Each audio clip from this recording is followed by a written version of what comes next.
Bienvenidos todos a nuestro último coloquio del año 2022. Vamos a tener un bonus track en enero, pero ese todavía no lo informaremos. Pero terminan hoy día nuestros coloquios y vamos a hacer un coloquio especial, puesto que lo hemos compartido con la profesora Teresa Perea. Este coloquio, ¿qué vamos a hacer en este coloquio? Vamos a, primero, la primera parte, Teresa va a hablar efectivamente de qué es la Navidad como tal. Y luego yo haré una pequeña reflexión, muy menor a la luz de lo que diga Teresa, digamos, sobre el espíritu de la Navidad. El espíritu de la Navidad. Vamos a ver cómo compatibilizamos esas dos cosas, si es que se pueden compatibilizar. Así es que, Teresa, adelante. Bueno, mi parte se llama El Dios humanado, el misterio olvidado de la Navidad. Es un lugar común decir que el sentido de la Navidad se ha perdido. Una forma de volver a ser presente, el sentido profundo que tiene esta celebración, es sumergirse en el impresionante misterio de la Encarnación. La idea no es detenernos en la consideración teológica de la persona de Cristo y sus dos naturalezas. Ello supera las posibilidades de esta exposición y de la expositora.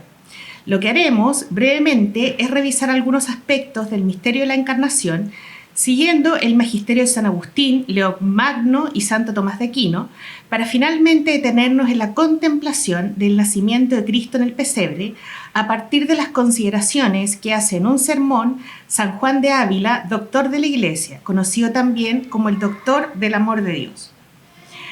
La encarnación, esto es, que Dios se ha hecho carne asumiendo la naturaleza humana para la salvación de los hombres, es quizás el hito capital de la historia, el acontecimiento en el que la eternidad irrumpe en el tiempo, dividiendo la historia en un antes y en un después. En efecto, Dios se ha humanado, se ha encarnado y frente a un hecho de tamaña majestad, señala San Agustín que no nos debiese extrañar que seamos incapaces de encontrar alguna palabra o pensamiento que pueda expresar adecuadamente este misterio.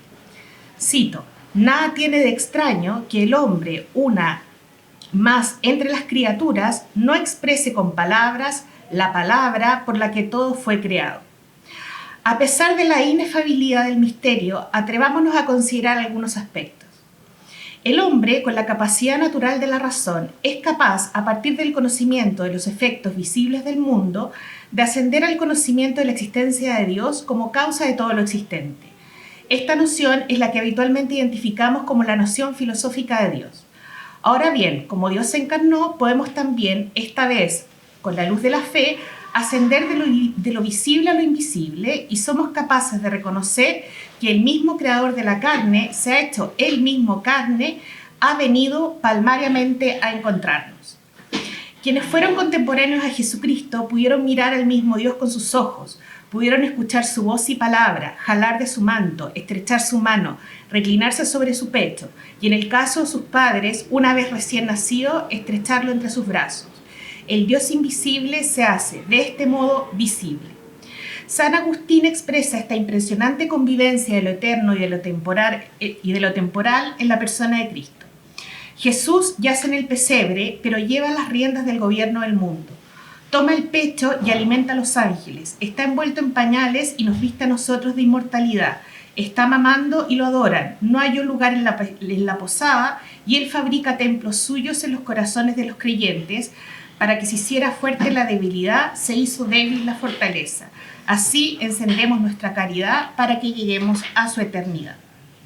En la tercera parte de la suma teológica se plantea Tomás de Aquino por la conveniencia de la encarnación de Dios. En la cuestión primera se objeta que si el universo entero es incapaz de contener a Dios y más aún es Dios quien sostiene al universo entero, ¿cómo podría ser conveniente que el mismo creador y gobernador supremo del universo, cito, se oculte tras el pequeño cuerpo de un niño que llora? El Aquinate responde magistralmente que de hecho pertenece a la naturaleza del bien supremo comunicarse a la criatura de modo superlativo, lo cual se realiza en sumo grado cuando Dios une así la naturaleza creada de tal manera que se constituye una sola persona.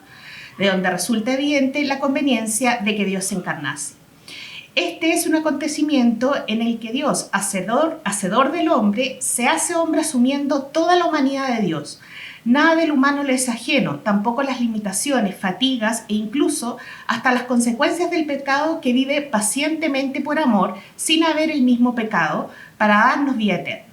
Así lo describe San Agustín con su característico y magnífico lirismo. Cito: mirad hecho hombre al creador del hombre, para que mamase leche el que gobierna el mundo sideral, para que tuviese hambre el pan, para que tuviera sed la fuente y durmiese a la luz, y el camino se fatigase en el viaje, y la verdad fuese acusada por falsos testigos, y el juez de vivos y muertos fuera juzgado por juez mortal, y la justicia condenada por los injustos, y la disciplina fuera azotada con látigos, y el racimo de uvas fuera coronado de espinas, y el cimiento colgado en el madero, la virtud se enflaqueciera, la salud fuera herida, y muriese la misma vida. En una meditación sobre la encarnación, San León Magno señala que en este misterio celebramos cómo la majestad de Dios, por amor, asume la humildad. La naturaleza invulnerable se une a una naturaleza pasible, uniéndose a la pequeñez del hombre la pequeñez del hombre y la grandeza de Dios, ennobleciendo nuestra humanidad. Alfredo Sáenz señala que este acontecimiento no debe vivenciarse como algo remoto que se pierde en la bruma de la historia. Con la encarnación, señala León Magno, Cristo ha penetrado en nuestra carne y nosotros podemos a su vez entrar en su carne, tal como sucede en una mutua inmersión. Cristo en nosotros y nosotros en Cristo. Hemos sido hechos cuerpos suyos al renacer, por eso somos miembros de su cuerpo. Tomás de Aquino explica que no se podía perdonar al pecador sin una satisfacción perfecta y completa, y por tanto solo Jesucristo podía reparar el pecado cometido por el hombre contra Dios. En efecto, como el hombre por sus méritos era incapaz de reparar la falta cometida, queda en evidencia el amor de Dios por el hombre. La encarnación entonces adquiere aún más sentido. Santo Tomás explica que nada fue más necesario para fortalecer nuestra esperanza que la demostración de cuánto nos ama, pues evidencia que es el amor y no el celo al honor agraviado donde se encuentra la causa de su encarnación. Y concluye el Aquinate: si hemos sido remisos para amarle, no lo seamos para corresponder a su amor. Ahora bien, Tomás de Aquino afirma que con la encarnación Dios se une de una manera nueva a la criatura. En efecto, explica el teólogo Román Rodríguez, si crear es sacar de la nada un ser, con la encarnación se produce una recreación, es decir, se produce una nueva creación y se da un nuevo inicio a la humanidad. En efecto, al asumir la naturaleza humana, Dios sana por el solo contacto y con ello al conjunto de la creación. Jesucristo es al mismo tiempo creador y restaurador de la humanidad. En consecuencia, con la encarnación se recupera la imagen de la creación.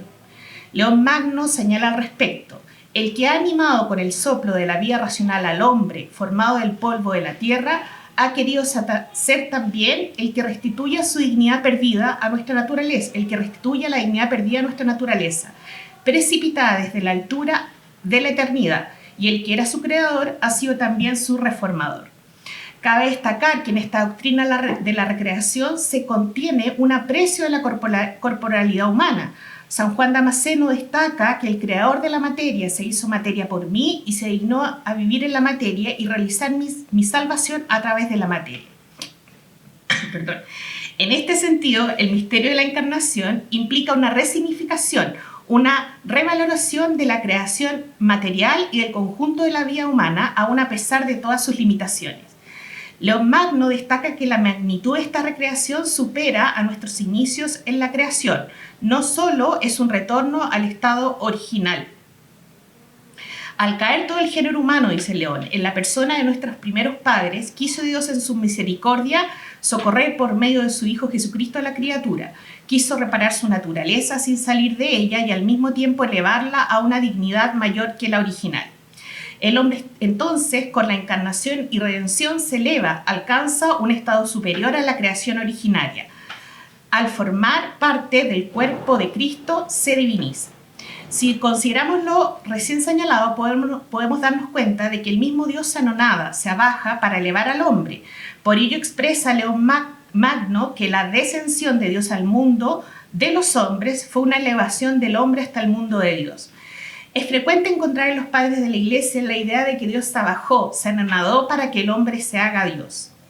De modo que el descenso de Dios al mundo de los hombres fue una elevación del hombre hasta el mundo de Dios.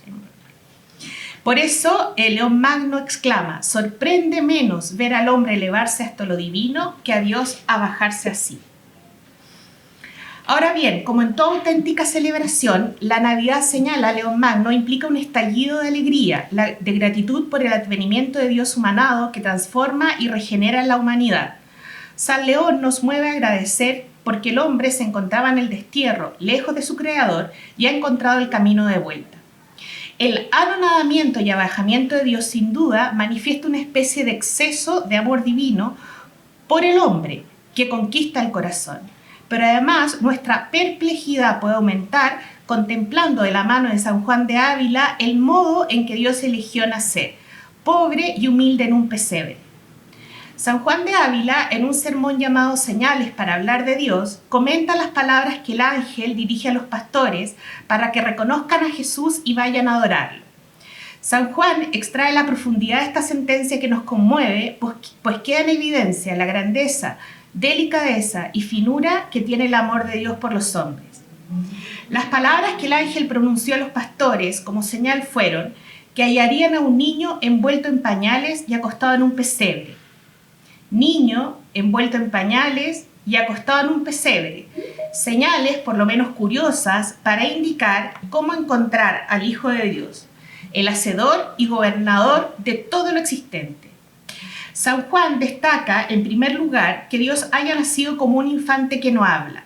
Y este hecho referido a Jesucristo impresiona, porque como dice San Juan, el ser personal de este niño que ha nacido es ser palabra, es ser verbo, es decir, aquel por cuya palabra fueron hechos el cielo y la tierra.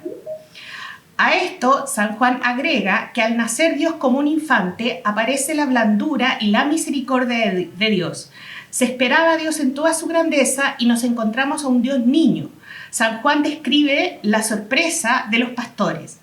Estábamos esperando vuestra alteza tan engrandecida y después vemos un niño envuelto en pañales y llorando en un pesebre, de una parte un buey y de otra parte un asno. ¿Es vuestra majestad esta? Si majestad, ¿cómo tanta bajeza? Si honra, ¿cómo en un pesebre? San Juan explica que en el Antiguo Testamento encontramos muchos ejemplos de la majestad y residumbre con la que Dios hablaba, como por ejemplo cuando Dios da la ley a Moisés en el monte Sinaí. Despertaba temor, sin embargo, con su nacimiento, Dios se muestra como niño, amable, dulce, manso. Dice San Juan, bienaventurado tal aparecimiento y bienaventurado tal día, cuando apareció la blandura de Dios Padre, de Dios Hijo y de Dios Espíritu Santo. Pero hay algo más que San Juan hace notar en el hecho de que Dios ha nacido como infante. Nos señala que como Dios nos habla, como Dios no habla, es para darnos a entender que no dará bofetadas ni reprenderá. Dice San Juan, niño bendito, ¿no habláis? No hablaba sino como un niño de 2 días. ¿Para qué tanto silencio? Para darte a entender, pecadorcito, que hayas hecho pecados, que aunque hayas hecho pecados, no te llamará como Adán, que no te espantará. Y luego se pregunta San Juan, ¿qué cosa hay en el mundo más flaquita para hacer el mal que un niño de 2 días? Cuando un niño de 2 días dio bofetadas ni mató a nadie. No hay cosa más sin temor que un niño, pues este es el misterio para que celebramos la fiesta. La segunda señal que analiza es que el niño está envuelto en pañales, lo que significa que está vestido de pecador. El vestido, dice San Juan, se lleva a causa del pecado. Nos vestimos porque sentimos vergüenza. Por eso señala que resulta paradójico que muchas veces el hombre busque la admiración por su forma de vestir, porque el vestido es signo de que hemos traicionado a Dios, pues si Adán no lo hubiera hecho, no estaríamos vestidos. Entonces se pregunta a San Juan, ¿cómo es posible que Dios lleve pañales que son de pecador si es inocente? Y se pregunta si hay algo más contrario a la justicia y a la honra que Dios se revista de pecado. Y explica que Cristo, a excepción del pecado, asume nuestra humanidad con todas sus limitaciones, incluyendo las consecuencias del pecado. Por eso, los pecadores debemos rebosar de alegría y esperanza, porque dice San Juan que estar Dios envuelto en pañales es señal de pecador. Estar reclinado en un pesebre, haber frío, llorar, señales de pecador. Porque por el pecado vinieron las penas y trabajos, porque como dice San Pablo, tomó una carne semejante a la de los pecadores. ¿En qué? En estar vestido, haber frío y llorar, y cansarse, y haber hambre, y ser como los pecadores. Quita pecado y no habrá penas luego. Agrega que la sentencia envuelto en pañales significa también que desde hoy, desde su nacimiento, Cristo comienza a pagar las penas que merecen nuestros pecados. Y como toma a cargo todos los pecados del mundo hechos y por hacer, y como además la pena de todos, sin faltar un solo hombre, se ejecutó en Jesucristo, esta monumental empresa debía comenzar inmediatamente. Se pregunta San Juan, nos pregunta a nosotros, ¿no os parece que es razón comenzar desde chiquitito a pagar quien tiene tantas deudas que cumplir? ¿No os parece que es menester que lo envuelvan y lo pongan en un pesebre duro y que haya frío y llore y que desde luego comience a ganar para tantos hijos tan pobres como somos nosotros? Finalmente, San Juan se pregunta por la tercera señal. ¿Por qué pone María a Jesús en un pesebre? ¿No estaría mejor el niño en los brazos de su madre que en un pesebre, lugar destinado a las bestias? ¿No ha estado más cómodo y calientito en los brazos de María? San Juan responde que Cristo es colocado en un pesebre para bofetear nuestras flaquezas, comodidad, riquezas y holguras. Por tanto, para nuestro remedio, coloca a María, su hija, en el pesebre, porque Adán, cuando pecó, fue echado al lugar de las bestias, y como el niño vino a remediar el mal que hicimos, y para dar esto a entender, lo coloca en el pesebre. Cito, ¿conocías tú, Señor, qué piedra de los hombres es tan grande que porque sean amadores de la belleza, el alto se abajó tanto, y por eso se quiso poner en un pesebre, para decirle a los hombres que se engañan en buscar sus riquezas, honras y regalos en la tierra? Luego se pregunta a San Juan, ¿cómo puedes, hombre regalado, llevar tus blanduras y deleites, viendo a Cristo en un pesebre? ¿No has vergüenza, hombre que buscas altezas? ¿Cómo lo puedes sufrir? Y si te acordares que está Cristo en un pesebre, habrás vergüenza de ensalzarte en este mundo. Y luego agrega, vamos todos al pesebre, cuando nace en pesebre, cuando muere en su cruz. San Juan se detiene también en el llanto de Jesús en la estrechura del establo y llama a reconocer el mal que implica ofender a Dios. Él mismo se conmueve de sus propios pecados y reconoce el temor al infierno que se despierta por el temor al castigo que podamos sufrir. Pero a continuación nos consuela diciendo, niño, ¿para qué lloráis? Para que entiendan los pecadores que aunque haya pecado, que se alleguen a mí, sin temor, si se arrepienten de haberme ofendido. Esto porque de ternura y de amor de su corazón llora el niño. Si miráramos, dice San Juan, al niño con ojos limpios y entrásemos en su alma, hallaríamos un título que diría, que estoy aquí llorando por ti. Y se pregunta a continuación, ¿qué pecador no tendrá confianza si quiere enmendarse si ve al niño llorando? ¿Hay cosa en el mundo que dé más confianza que es ver estar a Cristo en un pesebre llorando por nosotros? Luego de explicar que se coloca al niño en el pesebre para nuestros remedios y para mostrar Dios el amor que nos tiene, San Juan insiste en interrogarse por el sentido completo de que María coloque a Cristo en un pesebre, y la respuesta que da, creo, es capaz de derrumbar al corazón más endurecido. San Juan responde, para dártelo a ti, pone María al niño en el pesebre. María tenía en sus brazos al que la crió, debía de haber hasta llorado al contemplar al niño, lo agradecía y lo amaba más que sus ojos, dice San Juan. Y aún así, María te da al niño y lo mantiene para nosotros, y para dárnoslo a entender, dice San Juan, lo quita de sí para dárnoslo y lo coloca en un pesebre, y concluye, ¿qué resta sino que echando yo de mí mis pecados, reciba yo este niño, y lo ose llamar de aquí en adelante con gran regocijo, niño mío y Dios mío? Y por eso con San Juan, digamos, vamos todos ahora, así como estamos aquí, al portal de Belén, donde la Virgen mora. Hagamos cuenta que estamos ahí. Muy bien. Gracias, Tere, por esta reflexión sobre qué es la Navidad, muy completa. Vamos a tratar de decir algo más, al corriente, digamos, sobre la Navidad y el espíritu de la de la Navidad. En 1907, el escritor Robert Hugh Benson publicó una novela sobre un mundo distópico futurista, obra que en algún sentido podríamos denominar profética. Se llamó El Señor del Mundo. En ella, Benson hacía alusión a una cultura en la que el humanitarismo filantrópico paulatinamente va ocupando el lugar de un humanismo cristiano.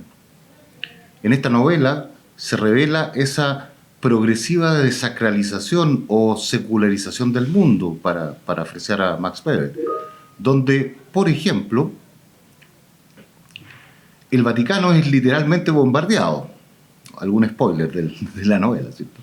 Y se intenta instituir una religión de la humanidad, como quería Comte, basada en una trascendencia puramente inmanente. Todo un esfuerzo realizado para que un líder filantrópico imponga una especie de conducta que esconde finalmente un desprecio por la vida de las personas y un intento de manipulación de las conciencias. En efecto, esta novela recoge algo que estaba presente en un cierto programa de la modernidad, la inclusión de las personas dentro del paradigma de la subjetividad, donde la desacralización se da como un intento de pensar en la cultura como una especie de liberación del individuo de toda tutela posible. El hombre es señor absoluto de sí mismo y del mundo. Lo que en esta novela se narra anticipa algo que pareciera no estar tan lejos de la realidad de hoy.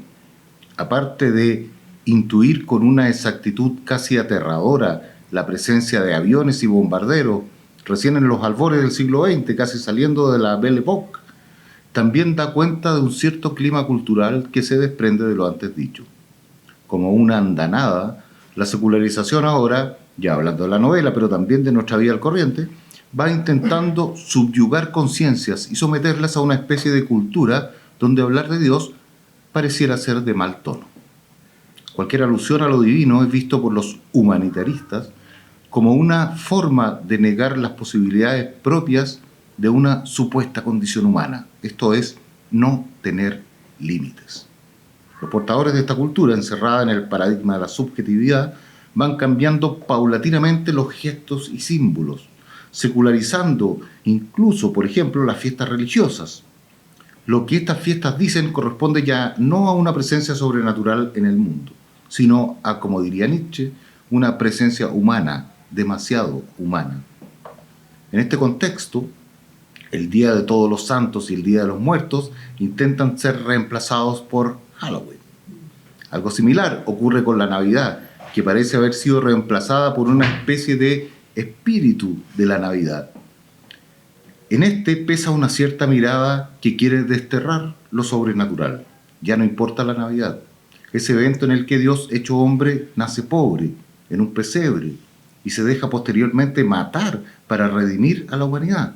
En fin, todo aquello que bellamente ha descrito Teresa en la primera parte de nuestro coloquio del día.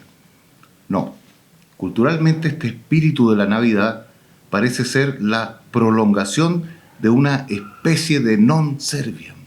Importa entonces un cierto estado en el cual un sentimentalismo invade todo, desde la ausencia del misterio. Aún más, para que el hombre viva debe morir Dios, señaló alguna vez Henri Lefebvre, ese filósofo materialista dialéctico francés, próximo a la generación de mayo del 68. Este espíritu de la Navidad parece invadirlo todo en efecto, y es particularmente patente en el cine.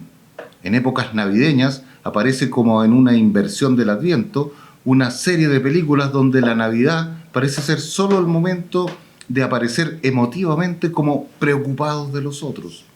Un espíritu que recorre el mundo como desde fuera de las personas, como una corriente de buenismo que de manera mágica nos mueve a portarnos bien con los otros, aunque sea solo por un momento. Ya tendremos un año por delante para volver a ser impelidos a hacer lo mismo por este extraño, iba a decir, y casi algorítmico espíritu rimbombante. En otro orden de cosas, la importante tradición de hacernos regalos en estas fiestas, para recordar el carácter de don que conlleva la Navidad, el máximo don de Dios a los hombres, el mismo, se transforma en un frenesí consumista, donde lo que caracteriza estas fechas parece ser el estrés y la necesidad de cumplir con los regalos cada vez más desorbitados. El viejo Pascuero o Santa Claus es reemplazado simplemente por Santa. En fin, cualquier cosa menos preocuparnos del niño Jesús. Pero, y para no quedarnos solo con la denuncia y transitar al anuncio, podemos referirnos al encargo que contiene el misterio de la Natividad y la Encarnación. Ese que no descolora la Navidad y que contiene un mensaje no solo para los creyentes, sino que para todos los hombres de buena voluntad. En efecto, la Navidad es un evento disponible para todos.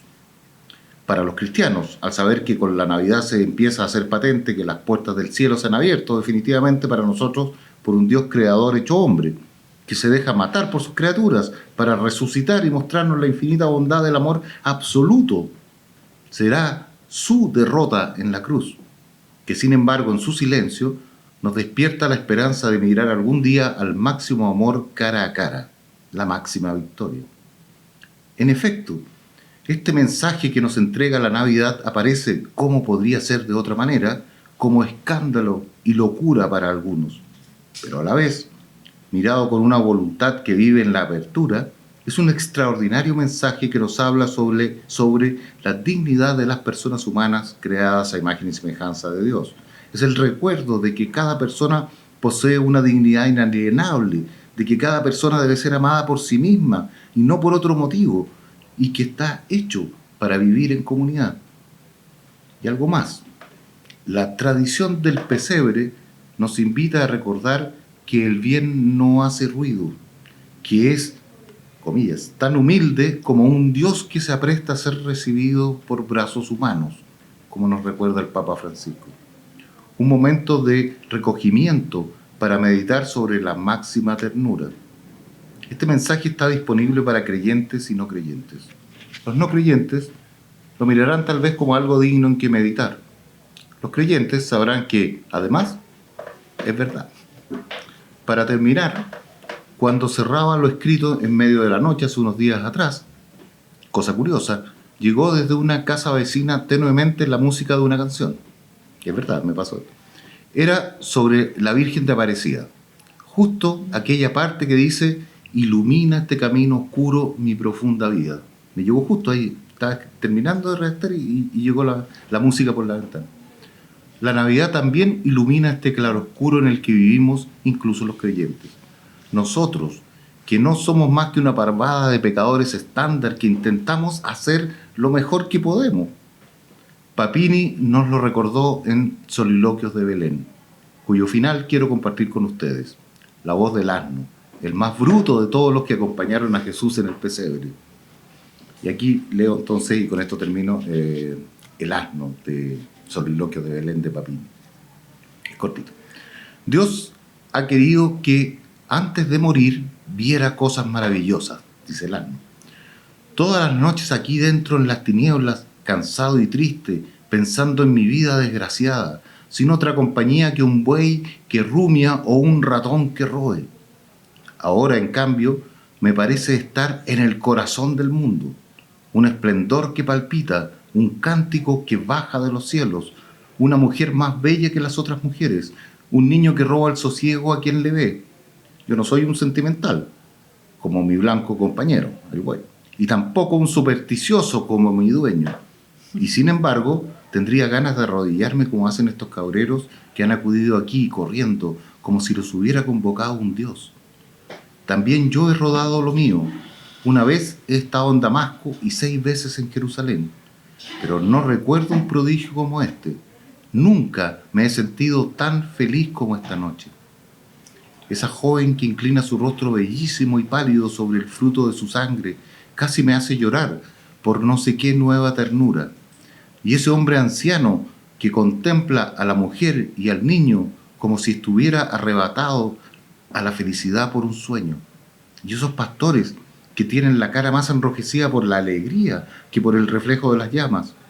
Y esa criatura dulcísima tendida en el pesebre que contempla a todos como si los quisiera consumir con su corazón. Ese no es hijo de hombre. He oído decir a los pastores que le fue anunciado el nacimiento de un Dios. Cuanto más lo miro, más me parece verdad. Los hombres no tienen esos ojos, no exhalan ese fulgor. Y pensar que yo lo he visto nacer, yo, pobre bestia de carga, despreciado por todos, ¿por qué misterio ha querido iniciar su vida aquí, en este pedazo destartalado, destinado a nuestros morros hambrientos? ¿Por qué arcana razón soy digno de ser espectador de un portento tan increíble, el nacimiento de un dios? Soy el último de los animales de la tierra, soy un pobre saco de piel llagada y de huesos molidos. Pero no me eches, niño. Permíteme a mí amar a aquel que un día quiso crearme hasta a mí. Bien, eso era lo que teníamos para contarles el día de hoy. Y damos entonces espacio a comentarios. Más que preguntas, aquí solo comentarios.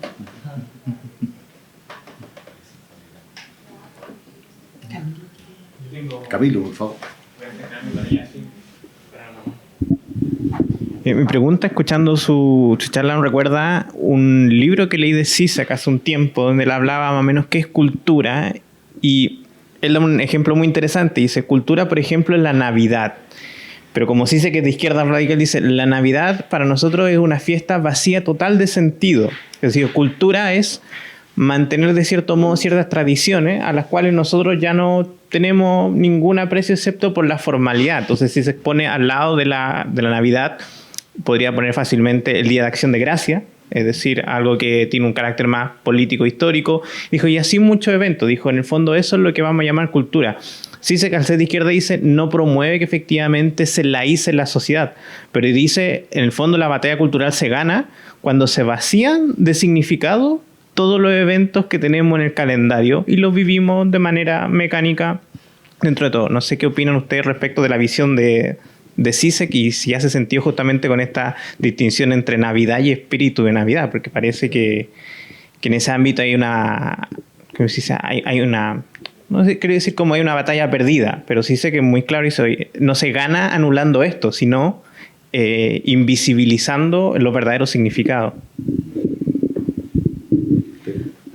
No, me parece muy pertinente lo que dice Camilo, y efectivamente hay un vaciamiento de la verdadera significación, y efectivamente es una forma muy eficaz el vaciar de significado las realidades de su significación más original y auténtica, es una forma claramente de destruir esas fechas, así que encuentro que es muy pertinente, muy buena el diagnóstico. Y además lo que dice Zizek, o Zizek, no sé cómo se dice, pero en fin, que efectivamente hay una batalla cultural ahí de todas maneras, una batalla que pareciera que los cristianos estamos perdiendo, bueno, los que somos cristianos, ¿no? Estamos perdiendo, pero no hay que desesperarse tanto, creo yo tampoco, porque bueno, la máxima derrota fue la de Cristo en la cruz y fue su gran victoria. Entonces uno puede decir, sí, efectivamente está pasando, hay una progresiva secularización del mundo, como decía Max Weber, eso está ocurriendo, pero también está siempre presente el anuncio, diría yo, y ese anuncio está para todos, está para los creyentes y para los no creyentes, está ahí, la Navidad está ahí para todos.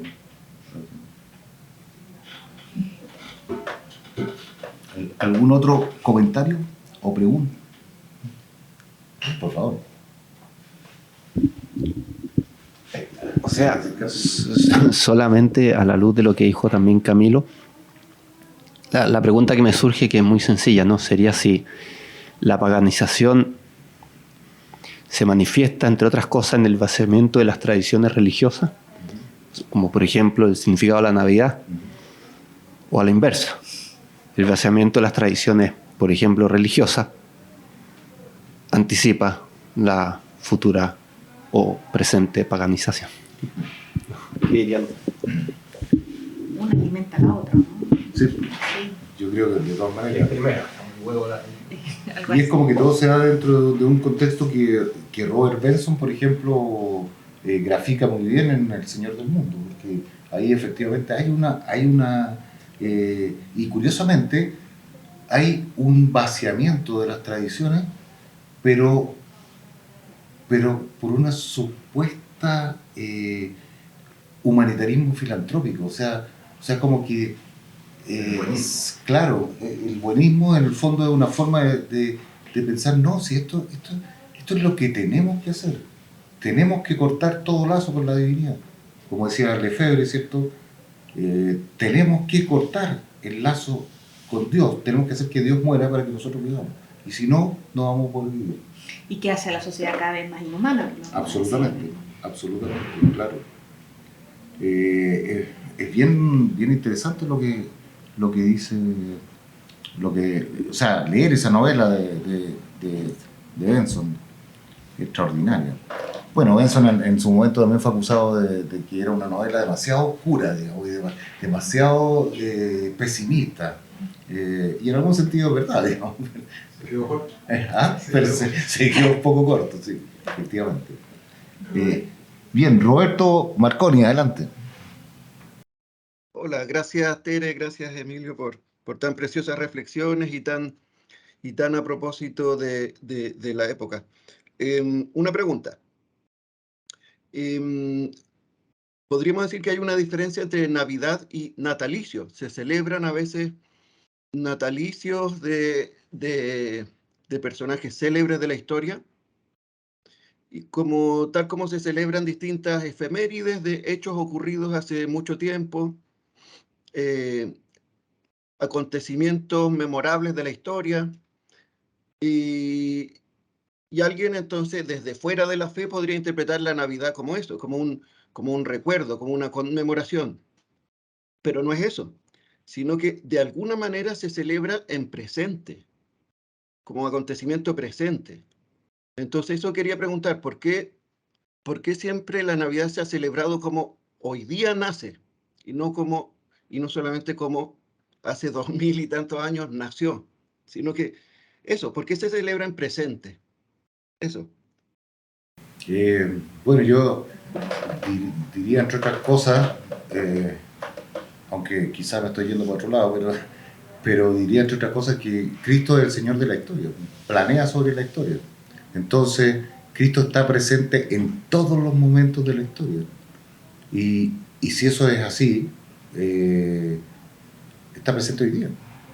Está naciendo, cada vez que celebramos la Navidad, está naciendo Cristo, de nuevo. Y de nuevo recordándonos quiénes somos en el fondo, creo yo. Cristo nos está recordando quiénes somos realmente. A propósito de esa, con nuestras luces y nuestras sombras también. A propósito de esa distinción que hacía Alejandro Serani hace algunos días sobre naturaleza humana y condición humana.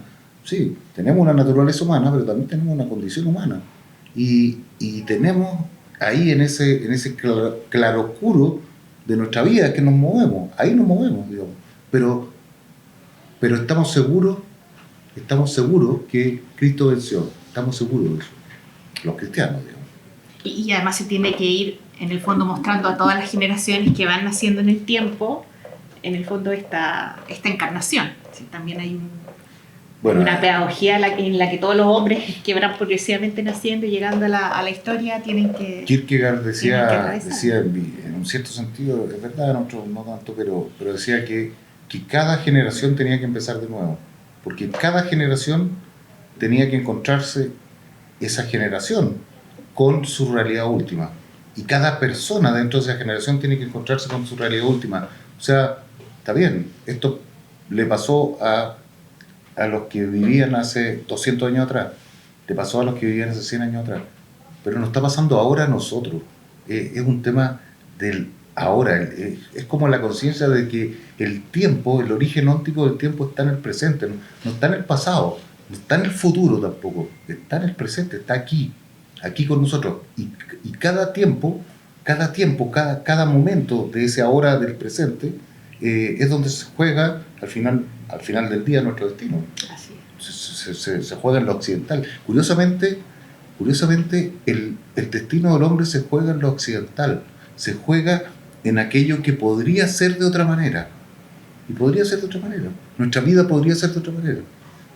Y ahí se juega nuestro destino, en el ahora. en el ahora. Camilo, Matías tenía también un comentario.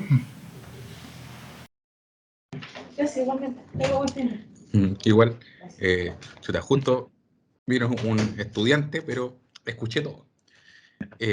Sí, una pregunta para problematizar un poquito. Es respecto a el asunto de la Navidad como una tradición. Resulta que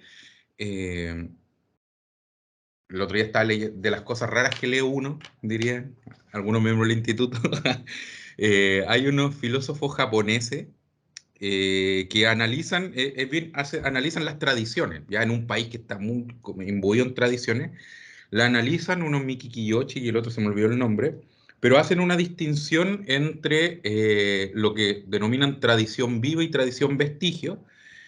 Y una de las cosas interesantes que dicen es que las tradiciones vivas, un factor fundamental de eso es casi que eh, no se está muy consciente de que es una tradición. ¿Por qué? Porque cuando se produce la conciencia de la tradición como tradición, tiende a esta convertirse en una repetición de actos, pero como un vestigio de algo pasado. Y eso conlleva a, en última instancia, que la misma tradición se vaya vaciando de contenido vivo, diríamos, y que se vuelva una repetición de actos.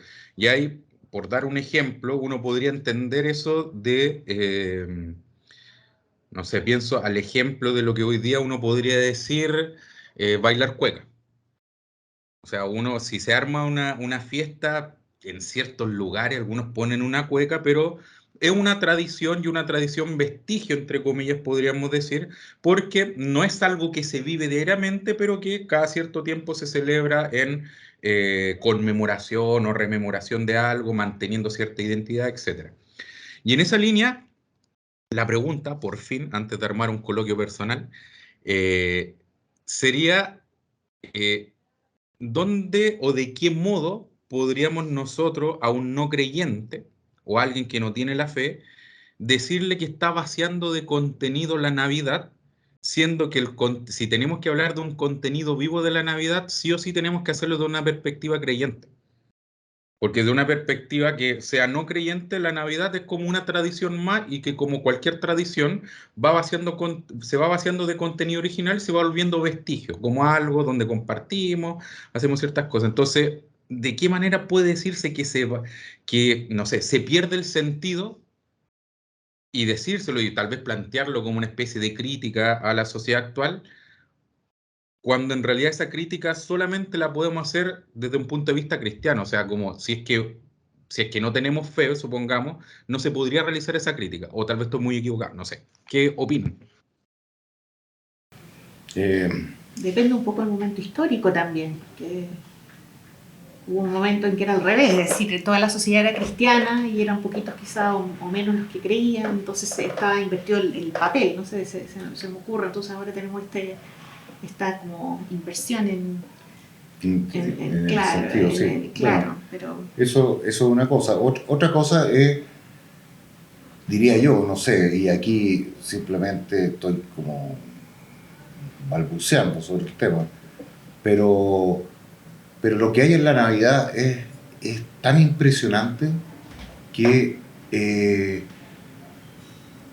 queda un poco fuera de este sentido de la tradición, en los dos sentidos japoneses de los que tú hablabas, Camilo. Yo creo que queda un poco fuera. ¿Por qué? Porque si uno se pone a reflexionar siendo no creyente, por ejemplo, en un Dios que es máximo amor, es la ternura total, que ve que sus criaturas no se están portando muy bien, parece que no andan muy bien las cosas, entonces dice, tenemos que hacer una nueva alianza, tenemos que volver, y entonces, pero vuelve de una manera tal que vuelve él mismo a la tierra. Entonces un Dios que es la bondad total, el amor absoluto, vuelve a la tierra y se deja matar por los hombres. Eso es una locura, eso no tiene sentido desde el punto de vista humano no tiene ningún sentido. Y uno dice, aquí pasa algo. Y eso uno dice, esto puede estar como una invitación para los no creyentes. Ahí está. El no creyente te puede decir, mira, sí, está muy bonita tu reflexión, pero en realidad yo no creo. Ok. Pero sin embargo algo puede quedar de eso. Puede quedar el hecho de que la Navidad considera en tal forma a la criatura, al ser humano, que lo eleva y lo hace ser, como decía San Agustín, un Dios por participación. Porque lo atrae. Y eso es lo que está mostrando la Navidad. Y claro, un no creyente puede decir, sí, pero no creo. Bueno, no creo. Está bien. Pero la grandeza del mensaje está ahí. Y está ahí para creyentes y no creyentes. La grandeza de la dignidad de la persona humana. A propósito de que Dios se hace persona humana y divina, por supuesto, ¿sí? pero baja a la tierra, como dice el Papa Francisco, ¿cierto? Es acunado por manos humanas. Dios es acunado por manos humanas. Entonces uno dice, cuando pasa eso, esta es una cuestión que no la entiendo, digamos, sencillamente no la entiendo. No. Y eso está ahí como oferta. Más que pensar que eso está ahí como para hacer un coloquio verdad-mentira con un no creyente, no, está ahí como oferta. Y cada uno verá lo que hace con eso. Por eso que está la libertad también del ser humano. Uno puede decir, sí, muy bien, pero no. Y otro puede decir, mira, esto me parece extraordinario. La libertad es libre, como decía mi padre. La libertad es libre. Yo quería hacer un comentario, ¿Sí? No sé si hay alguien ahí. No, así que el momento.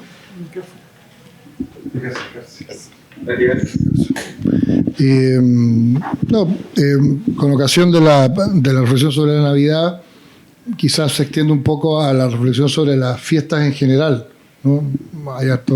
Hay más de uno, pero sobre todo Pipe, que le da mucha vuelta al tema de la fiesta, y entre otras cosas está siempre presente la idea de que es una celebración que tiene carácter sagrado, en un sentido genérico, y de gratuidad, ¿no? Y que por eso, como se dice, se tira la casa por la ventana porque no puede verse pobreza, como se dice. Ahora, yo pienso ahora es evidente que esas celebraciones tienen que tener una causa, y yo pensaba en Halloween. Da la impresión que no solamente no celebramos las tradiciones, no las tradiciones, sino que las fiestas tradicionales o antiguas, sino que inventamos otras, pero tampoco hay celebración, porque no hay objeto. Entonces son funcionales, y lo único que pueden celebrar son aquellos que de algún modo presienten que reciben algo gratuito. Entonces Halloween en Estados Unidos, en los países del norte puede que sea otra cosa, pero acá es una fiesta importada. Y a mí me da la impresión de que si tú le preguntas a alguien y así desadaptadamente, ¿no? Y le metes el dedo al dedo para que te diga qué celebra, me da la impresión que la respuesta sería algo parecido con la Navidad, ¿no? Al final te diría algo así como, da igual, ¿no? Esto es entretenido. Y es choro lo de los regalos, y es choro disfrazarse de vampiro, de lo que sea, pero es lo mismo, es funcional. Entonces da la impresión que está como en el marco de una crisis general de la fiesta, que nadie celebra nada y de algún modo somos los únicos que celebramos, me da la impresión. Porque si tú le preguntas, no te podrían responder como Homero Simpson, ¿no? Que alguien le pregunta cuál es el verdadero sentido de la Navidad, dice, eso lo sabe cualquiera, ¿no? El nacimiento de Santa, dice. El nacimiento de Santa. No sé si quiere... Sí, yo diría que comparto tu comentario. Ahora solo me queda una duda sobre la Navidad, ¿eh? Porque ¿por qué en el espíritu de la Navidad igual hay que ser bonito? ¿Por qué? Porque algo hay ahí que traspasa, hay algo que traspasa, y se necesita que esas insoportables y dulzonas películas de Navidad gringas, uno ve ahí, ¿cierto?, esa necesidad de ser bonito, y siempre como, curiosamente, como algo que viene de fuera, no viene de dentro, sino que viene de afuera. Es como que mágicamente vamos a ser buenos. ¿Y vamos a ser buenos por cuánto tiempo? Bueno, por un par de días. ¿Cierto? Después ya... ¿Ah? Y para que Santa me traiga los regalos. Claro, y para que me traigan los regalos, me porté bien, digamos, ¿cierto? Entonces, pero curiosamente queda eso. Es curioso. No se puede desembarazar Claro. de la secularización de la fiesta, como que no se desembaraza de eso. Claro, exactamente. Está ahí presente. Mauricio Echeverría. Sí, muchas gracias, Tere y Emilio, por estas reflexiones tan apropiadas. Oye, siguiendo con lo que se ha conversado y dentro de esta idea de recuperar y dar sentido a la tradición viva de la Navidad, ¿ustedes qué opinan? Porque han destacado la novedad, la impensabilidad, el don gratuito de la Navidad, por una parte, pero por otra parte uno también dice siempre el don divino responde a una necesidad, a la necesidad más profunda del hombre que ni siquiera él la conoce, ¿no? Entonces, ¿cuál sería, a juicio de usted, la estrategia para recuperar el sentido de la Navidad? Apelar a los vestigios que quedan, como ustedes dicen, de buenismo gratuito en las tradiciones espurias que van quedando de Navidad, o volver a ese anhelo profundo del alma humana. ¿A qué voy? Por ejemplo, cada cierto tiempo se discute si la fiesta cristiana de la Navidad vino a suplir la fiesta del Sol Invicto romana.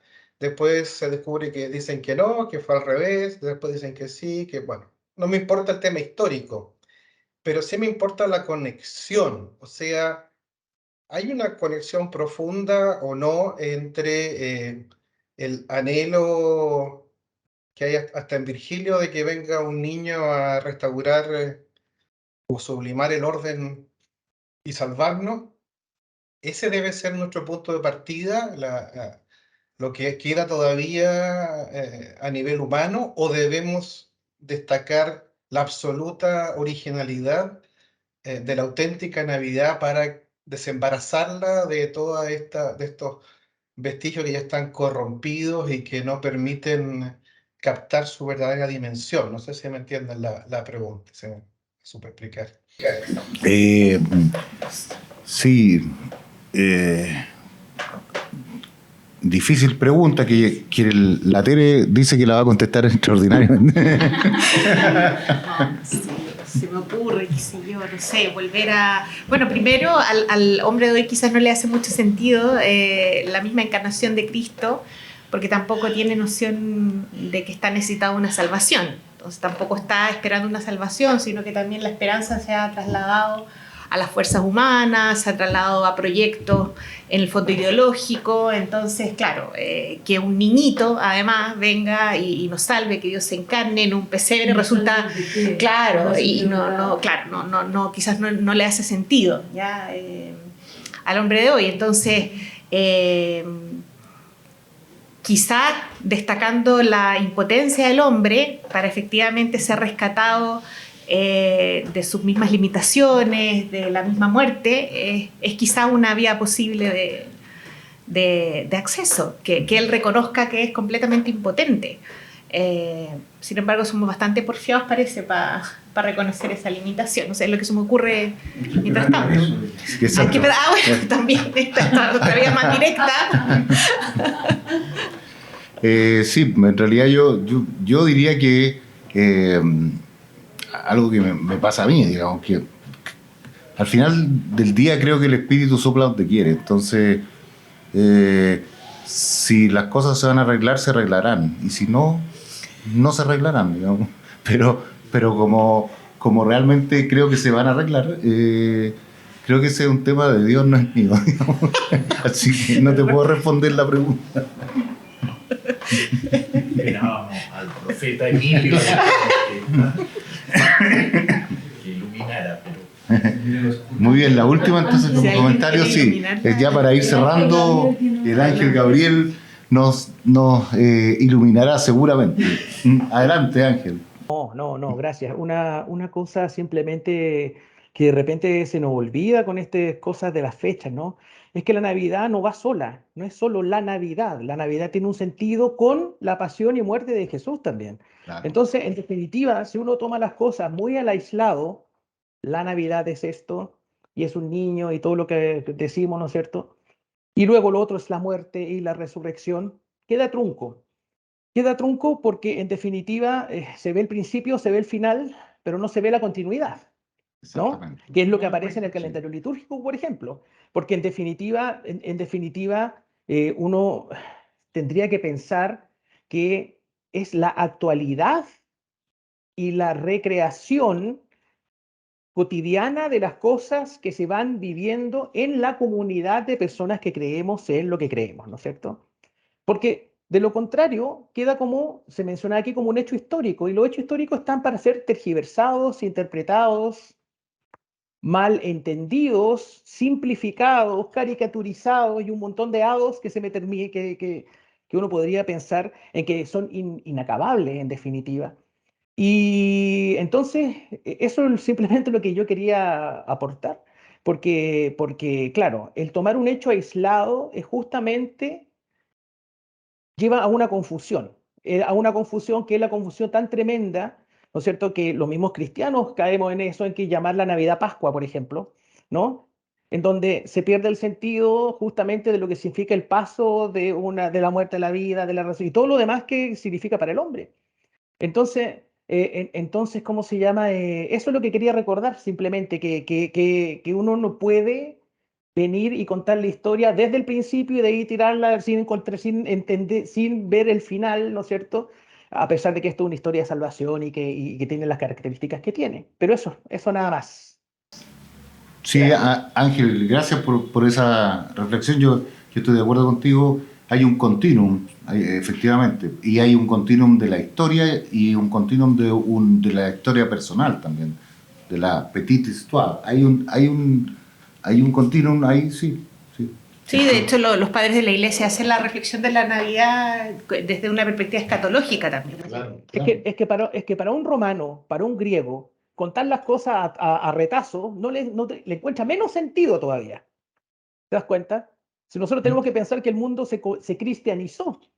Ahora, cuando se cristianiza y se cuenta una historia de salvación que viene de una larga data, ¿no es cierto? Y tiene una perspectiva todavía mayor, bueno, es más lógico, por un lado, pero además tenemos que ver cuál es la fuerza de la fe, que es justamente lo que hace que se haya producido estas conversiones tan importantes, sobre todo en lugares totalmente, podríamos decir, dentro del mundo romano, que eran las ciudades. Pues el cristianismo llega al campo en el siglo IV, o sea, tres siglos convirtiendo ciudades. Entonces, en definitiva, a mí me parece que uno, y hay un poco, ¿cuál es la revitalización que debiera darle a esto? Debiera darle la revitalización uno mismo, en su propia comunidad, en definitiva. Que es lo que me parece a mí que es como, lo que pasa es que también como estamos en una religión que es mayoritaria, bueno, lo banalizamos, po. Porque en definitiva estamos hablando de cosas triviales. Sí, podemos saber de qué se celebra, pero como es tan trivial, pasemos a otra cosa, po. ¿Me explico, no? Bueno, eso nada más. Gracias. Ahí yo volvería al tema de que Cristo es el Señor de la historia. O sea, si es el Señor de la historia, está presente siempre, digamos. Entonces, también está presente en el continuo. No es solo el evento puntual. De hecho, la recreación es recreación de cada persona, de la vida de cada persona, y supone la libertad de cada persona y la aceptación libre y la respuesta libre de cada persona. Sí, claro. Totalmente de acuerdo, muy pertinente. Y en otro orden de cosas, ¿cuándo comenzó el pesebre? Parece que el pesebre, claro, se instituyó con San Francisco. ¿Y por qué? Porque fue como una forma de contar la historia, de contar la historia divina. Encarnada. Y curiosamente, en San Francisco parece que primero pusieron en un pueblo donde no sabían leer, pusieron imágenes y la gente igual no entendía de qué se trataba, entonces hicieron la primera representación con personas, digamos. La tradición dice que las figuras se transformaron en personas, en fin, pero habría que pensar más bien que dejaron a las figuras guardadas y lo hicieron con personas reales por un tiempo, digamos. ¿Y qué nos muestra eso? Que está presente en el tiempo, que es temporal, que en algún sentido la salvación también es temporal. No solo temporal, claro. No solo temporal, pero también temporal. Como una especie de ya pero no todavía, diría San Agustín. Ya pero no todavía. Bien, pues yo creo que con eso ya hemos hecho y hay que ir a comprar regalos, efectivamente, no dejar fuera la tradición de los regalos, como quieren algunos, ¿cierto? No, nos olvidamos de Jesús, así que nada de regalos, no, todo lo contrario, regalos. Aguinaldos. También, que vengan.